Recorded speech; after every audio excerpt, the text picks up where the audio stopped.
former President Donald Trump joined me, Joe Rogan, on my podcast, The Joe Rogan Experience, for a conversation that lasted over 3 hours. It was one of the most anticipated episodes we've ever had, and for good reason. Trump, known for his unfiltered and often controversial opinions, was ready to dive into a wide range of topics. We covered a lot of ground, from the upcoming election to Kamala Harris. We discussed the political landscape, the strategies both parties might employ, and the key issues that could sway voters. It was a deep dive into the mechanics of modern-day politics. To, believe it or not, whales. Yes, we even talked about marine life and the importance of environmental conservation. It was a surprising but refreshing detour from the heavy political discourse. This wasn't your typical political interview. It was a raw, unfiltered conversation that allowed Trump to express his views without the usual constraints of traditional media. We went deep, and Trump wasn't afraid to speak his mind. He shared his thoughts on the current administration, his plans if he were to run again, and his opinions on various global issues. It was clear that he had a lot to say and was eager to get his message out. This appearance was a big deal. It wasn't just another interview. It was a strategic move to reach a broader audience. Millions of people listen to my podcast. It's a platform that reaches a diverse and engaged audience, many of whom are looking for perspectives they won't find in mainstream media.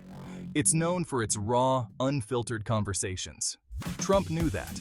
He understood that this was a chance to speak directly to the people without the usual media filters. He came on the show to connect with a different audience, people who might not watch cable news or read political blogs.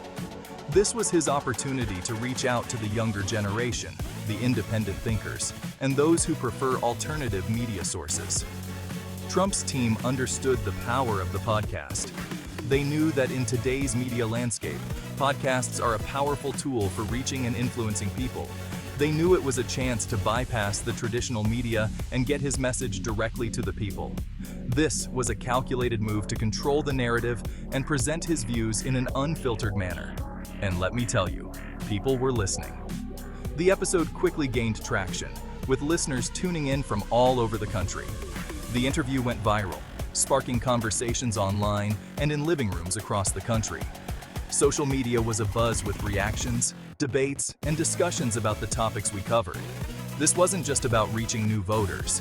It was about engaging with the public in a meaningful way and addressing their concerns directly. It was about controlling the narrative. Trump wanted to set the record straight on his terms, and he used my podcast to do it. Trump wanted to set the record straight on his terms, and he used my podcast to do it. He addressed the controversies, the criticisms, and the questions that have been swirling around him. It was a bold move, and it definitely got people talking. The episode became a focal point for discussions on politics, media, and the power of unfiltered conversations. It was a testament to the evolving landscape of media and the growing influence of podcasts in shaping public discourse. Podcasts are different. They're not like the typical back and forth you see on cable news. There's room to breathe, to explore ideas, to really get into the weeds. That's what makes them so compelling. And it's what made this interview with Trump so fascinating. We weren't bound by time constraints or pre-approved questions. We could go wherever the conversation took us. That led to some surprising moments, some real insights into Trump's thinking. It also led to some unexpected detours, like our discussion about whales. This kind of open format can be risky, especially with someone like Trump. But it's also what makes podcasts so powerful. They give you a glimpse behind the curtain, a chance to see the person behind the politics. In a world of carefully crafted sound bites and staged press conferences, podcasts offer something real. They're a platform for authentic conversations, even when those conversations get a little weird. The election was obviously a big topic of conversation. Trump was fired up, eager to share his thoughts on the race and his vision for the country. He talked about the economy, immigration, and what he saw as the failures of the current administration. He didn't hold back. He criticized his opponents, questioned the integrity of the voting process, and made it clear that he believed the country was headed in the wrong direction. Whether you agree with him or not, you have to admit, the man knows how to command attention. Trump's message was clear. He wanted back in the game. He believed he was the only one who could make America great again, and he used our interview to rally his base and appeal to undecided voters. It was a classic Trump performance, bold, brash, and impossible to ignore. He dominated the conversation, setting the agenda and dictating the terms of the debate. Section 4. Harris in the headlines. Trump's assessment of his opponent. Kamala Harris wasn't spared from Trump's criticisms. From the moment she entered the political arena as Joe Biden's running mate, Trump made it clear that he saw her as a significant threat to his campaign. He questioned her experience, her policies, and her ability to lead the country. Trump often highlighted her relatively short tenure in the Senate, suggesting that she lacked the necessary experience to hold one of the highest offices in the land. He painted her as a radical leftist, out of touch with the values of everyday Americans. This narrative was a cornerstone of his campaign strategy, aiming to create a stark contrast between his own policies and those he attributed to Harris. Trump was particularly critical of Harris's record as a prosecutor, arguing that she was soft on crime and had a history of being unfair to minorities. He pointed to specific cases and decisions she made during her tenure as California's Attorney General, attempting to paint a picture of inconsistency and bias. These attacks were designed to undermine her credibility and sow doubt in the minds of voters. By questioning her past actions and decisions, Trump aimed to erode the trust that voters might place in her. He also went after her on policy, accusing her of supporting socialist ideas that would destroy the economy. Trump frequently mentioned her support for progressive policies like Medicare for All and the Green New Deal, framing these as extreme and dangerous. He framed the election as a choice between two fundamentally different visions for America: his vision of prosperity and strength versus what he saw as Harris's vision of socialism and decline. This dichotomy was a recurring theme in his speeches and rallies, aiming to rally his base around a common enemy. It was a classic political tactic: define your opponent before they have a chance to define themselves. By setting the narrative early, Trump hoped to control the public perception of Harris and shape the discourse around her candidacy. And Trump, as always, was a master of the game.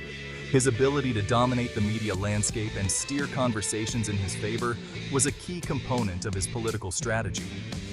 Whether through tweets, rallies, or press conferences, Trump ensured that his voice was the loudest and most persistent in the room.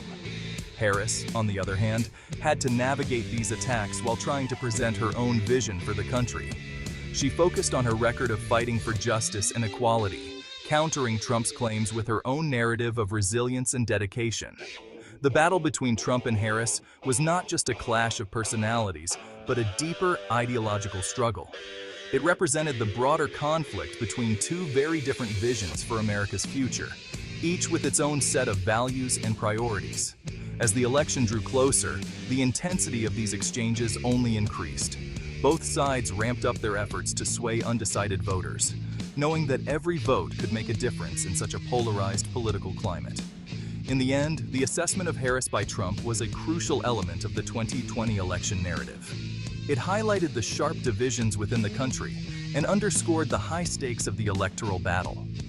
The outcome of this contest would not only determine the next president and vice president, but also set the direction for the nation's future. And in this high-stakes game, every word, every attack, and every defense played a pivotal role. Section 5. Wales.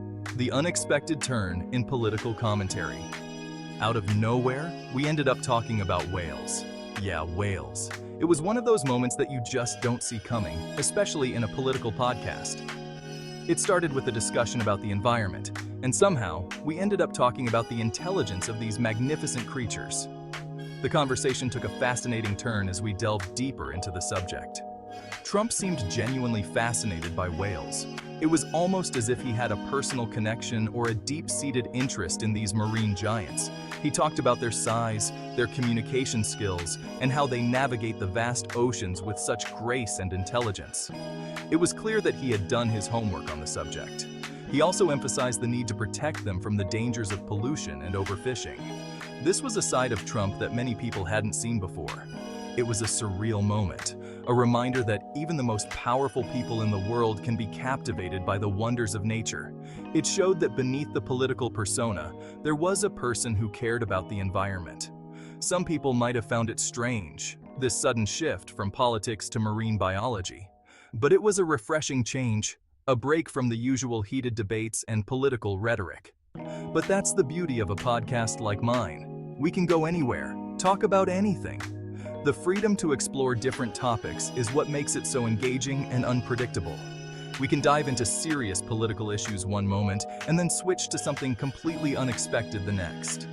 It's this unpredictability that keeps our listeners coming back for more.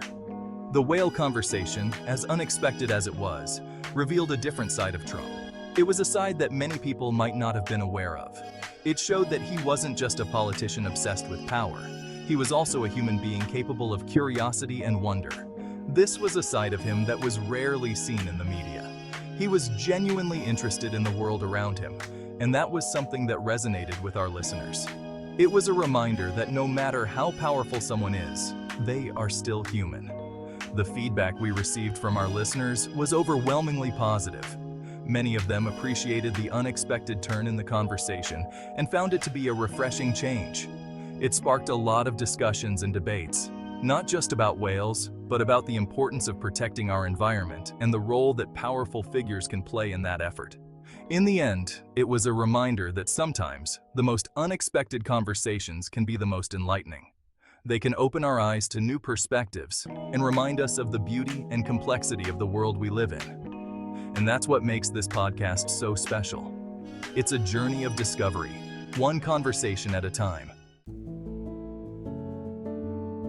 Section 6. Shaping the Narrative: The Impact of Alternative Media. Trump's appearance on my podcast was a big deal. It showed the growing influence of alternative media platforms like mine. People are tired of the mainstream media. They're looking for something different, something more authentic, something that speaks to their values and concerns. Podcasts like The Joe Rogan Experience provide that alternative. We offer a platform for open, honest conversations, free from the constraints of traditional media. We're not beholden to advertisers or political parties. We're only accountable to our listeners. This kind of independence is powerful. It allows us to tackle tough topics, to challenge conventional wisdom, and to give a voice to people who might not otherwise be heard. Trump understood that.